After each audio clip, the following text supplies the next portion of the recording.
with respect to this particular case, it is the NDC that told us. In fact, but for the NDC's thing, I didn't know that a district officer at the EC will be able to enter the EC system and effect a transfer. I was shocked when I heard it, that a person at the district, a district officer of the EC, can have access to the EC system to effect a transfer of voters from a district outside his district, his region, to another region. And for me, that was crazy. It was alarming. What it means is that anybody, an EC officer sitting at, let's say, Ladade Kotopo, can go into their system and transfer people from where is your constituency? Bekwai. Bekwai. Yeah. Can go into the EC system and effect transfers from Bekwai to Ladade Kotopo. In the absence of the person. Yes. I mean, how? You see, Randy. And the EC confirms that indeed this is true. However, it was done by our officer. What does it tell us? Randy, you see, and that's why I've said that I'm not sitting here to speak for the EC. If the EC does anything that will jeopardize the election that we are going to, I will condemn it and do so publicly. And I've done it before. I will never sit here that the EC is a perfect institution without flaws. I think the EC has done certain things that shows that it is indeed a human institution and has the potential to commit errors. And that is why we have stakeholders engagement within the processes, where when these issues come up, they are resolved. So your issue certainly alarming, and they must be resolved. Yes, because my issue is that how do you have a system where, how many districts do we have in Ghana? Over 200. 261, I think. Yes. Yeah. So all these 261 persons can enter into the EC system and effect transfers from outside their jurisdiction. How? That's what I'm saying. So how many more pussies are there? You see, Randy, that's what I'm saying, that the concerns the NDC is raising, generally as a political party, they have a right to raise that concern. So if the NDC feels that there's a particular issue, they can raise that concern. I have enumerated my challenges with their position, and I've done so ad nauseum. So I think that is very, very clear. Lastly, you see, His Excellency John Dramani Mahama, he's someone that I like so much, you know, because for me, he's done his bit, and that's why he needs to stay home as a statesman. So, why are you laughing? But he said certain things. One of them, he said, and this was President Mahama at April 2016 quarterly meeting with the Council of State. I think that our electoral processes has inherent safeguards in it that any serious political party that can ensure it policies that election can ensure the integrity of the election. Inherent safeguards. This is not me saying it. This is somebody who has contested for the elections on 3 occasions. This will be is it the 4th occasion? So he knows the processes. And he has stated that we have inherent safeguards. And so there's nothing to be worried about. So why the worry now? Now, let's go to Honorable Esiedin Ketia. I have indicated that there is a process for deleting deceased persons. In this case, he was referencing the issues on deceased persons. One of the reasons... You know, Doctor, I earlier made this statement. You see, I can predict that when you finish, Osman will also take us through what Nana Akufo-Addo said, what your then General Secretary said, what this person said, what that person said, as against what is being said today. My issue is that there are issues right before us. Why don't we focus and deal with them? But we are dealing with them. Because you see, the position that is being held today, I'm saying, that as you quote what John Mahama and others have said, I can predict that he is also going to quote Nana Akufo-Addo and everybody else. Free. What they said then. What does that take us? You can feel free. The reason why I had to bring this up, because I even alluded to it earlier, that I have a list. Tonto, what is your position on the 38 transfers? What is your position on the deleting of 3,957? My position. What is your position? My position, bro. I stated my position. You keep going. Clearly, you didn't listen. Said this. No. You didn't listen. Said this. Osman, you didn't listen. I've stated my position so many times. My position is that it is possible that there are issues with the register. So on this matter, you agree. I'm coming. On this matter, you agree we provided evidence. Provided what evidence? Provided to who? To the 38 names. To who? To the EC. You are talking about 300,000 plus. You are talking about 38. Please. I'm stating it case by case for you to understand. So where is the list for the 243,000?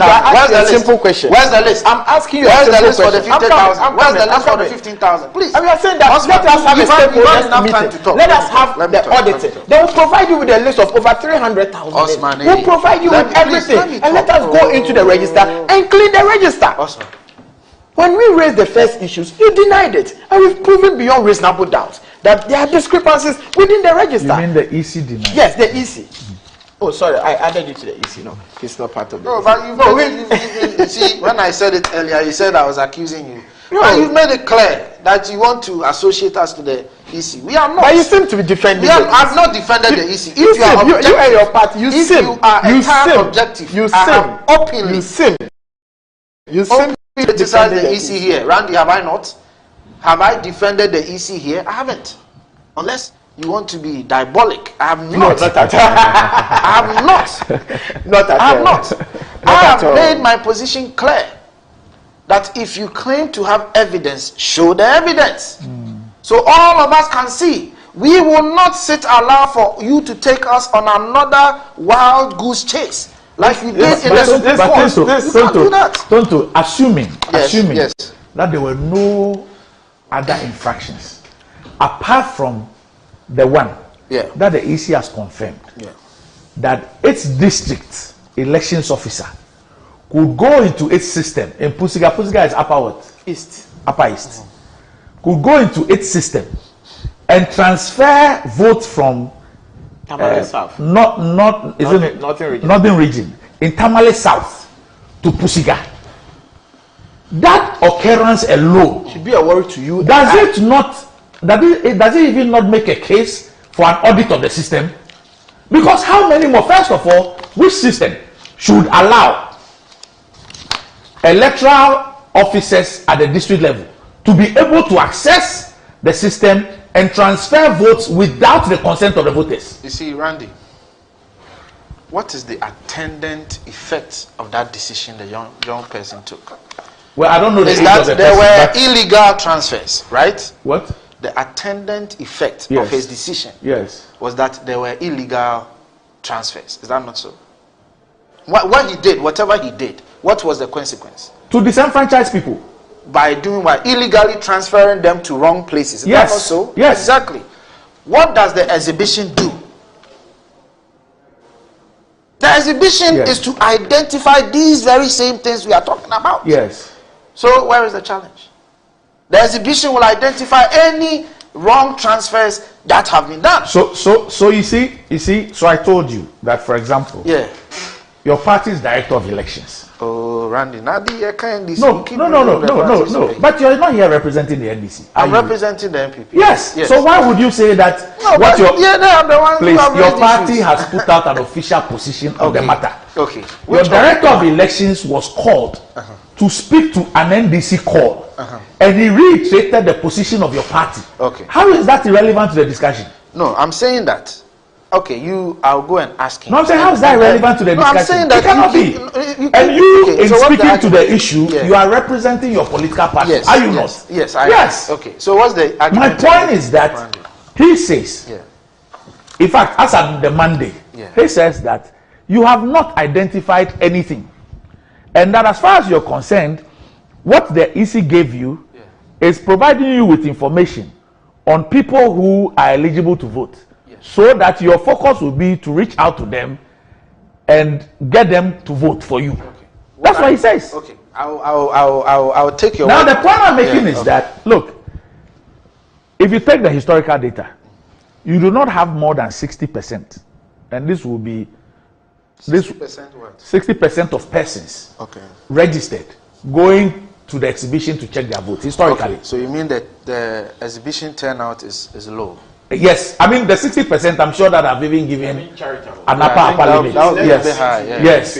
So I'm even saying that let's even say some say it's 40, some say it's 30. I have done so I have gone to check. So before the text message. And when I went, everything was fine. Even for me, you have to maybe check it on the phone because traveling to. So my point is that even if you checked on the phone, so I asked the question yesterday. Yeah. If you checked on the phone and it was wrong, how many people will go the next step of perhaps going to Bekwai? You are Bekwai, but you live and work in Accra. Yeah. You did the 50 pesos, you checked, and you found an anomaly. How many of such persons will even go there to go and do it? I get your point. My point is that how can we have a system when the EC says that the system has integrity, is robust, is this, is that? How can you refer to a system where an officer at the district level, not commissioner at headquarters or regional director, at the district level, can enter into a system and effect the transfer of peoples outside his region from a different constituency into his constituency, his district? Yeah. How do you call a system like that? No, I get what you are saying, that there was a breach. It's a weak system. And that breach definitely poses a concern. So how many of such breaches exist or do not exist? But the good news is that John Dramani Mahama has told us that there are inherent safeguards in the system. Why are you laughing? It is your own boss who said it. That the EC has inherent safeguards. Look, Randy, let me say this one more time. At the time John Mahama made that statement, EC directors could not sit in the comfort of their offices. Yeah, at the time he made the statement, nothing was happening. Nothing bad was happening at the EC.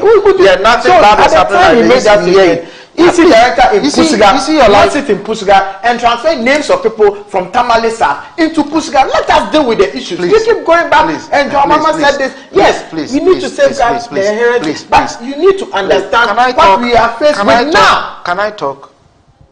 I'm very surprised that you can even make such a statement. Are you saying that at the time he made that comment, there weren't any issues with the Electoral Commission? What are you talking about? Issues. What today's issues? We are talking about at the time you made that statement. Please. Could electoral directors within the district transfer names of people without their notice, without their presence, in their absence, from one region to another? I have a story here. Was that possible? I'll look for the story. Please let me. Was that possible? That's the question. Can I talk? The time he made that statement, Randy, could you transfer people from one region into another region without their consent? Osman, there are so many challenges with the Electoral Commission. It doesn't have to be the one that you prefer to state. I can state other challenges with the Electoral Commission. Yet, your leader said that there are inherent safeguards. So don't limit it to one particular thing and say that that particular thing didn't exist, which is even untrue. And then use that basis to put away everything that I'm saying. The point of the matter is this. Randy, and I'll say the last time, we can move on to the next topic. The EC must do everything necessary to ensure that the process is free and fair for all of us. The NDC has a right to raise concerns, but those concerns must come with the requisite evidence so we can do whatever we have to do and do so appropriately.